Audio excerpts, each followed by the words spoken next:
Good morning, Ma! Good morning!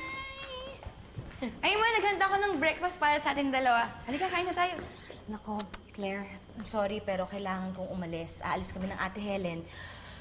Kailangan ko pumunta sa hospital eh. I need to talk to Francis para malaman ko anong kalagayan ni Angela. Pero, Ma, bahala ayaw mo dito, kumain ha? muna tayo? Ikaw nang bahala dito, ha? Ano, Ma? Kahit wala na si Angela dito, mas matimbang pa rin siya kaysa sa akin? Ha? Sige, Ma! Ibuhos mo lahat ng oras mo sa Angela na yan. Total, mas nararamdaman ko naman na mas importante siya kaysa sa akin eh. Claire! Hindi, Ma. Simula nang dumating yung Angela na yan dito, pakiramdam ko wala na akong silbi sa bahay na to. Pakiramdam ko wala ka ng pakialam sa akin eh. Hindi totoo yan. Hindi ba pinag-usapan na natin to? Pasyente ko si Angela. Kailangan niya ng tulong ko. Ma, hindi lang pasyente yung turing mo sa kanya, masigit pa doon.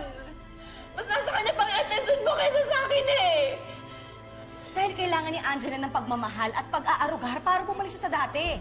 Pagmamahal? Eh, paano naman ako? Paano ako na naiingit, na nagsiselos? At umasa na sana bigyan mo ng ganyang atensyon? Ma, I really hate competing with her. Claire, hindi mo kailangan makapag-kompetensya sa kanya. Ikaw ang anak ko, ikaw ang mahal ko.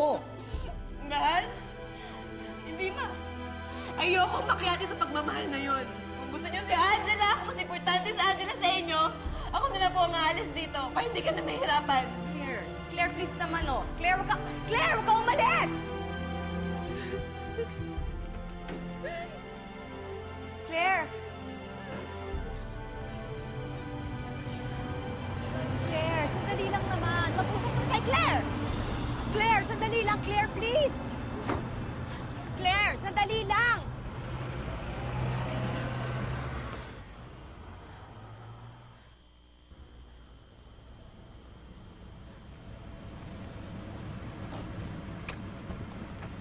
Ate!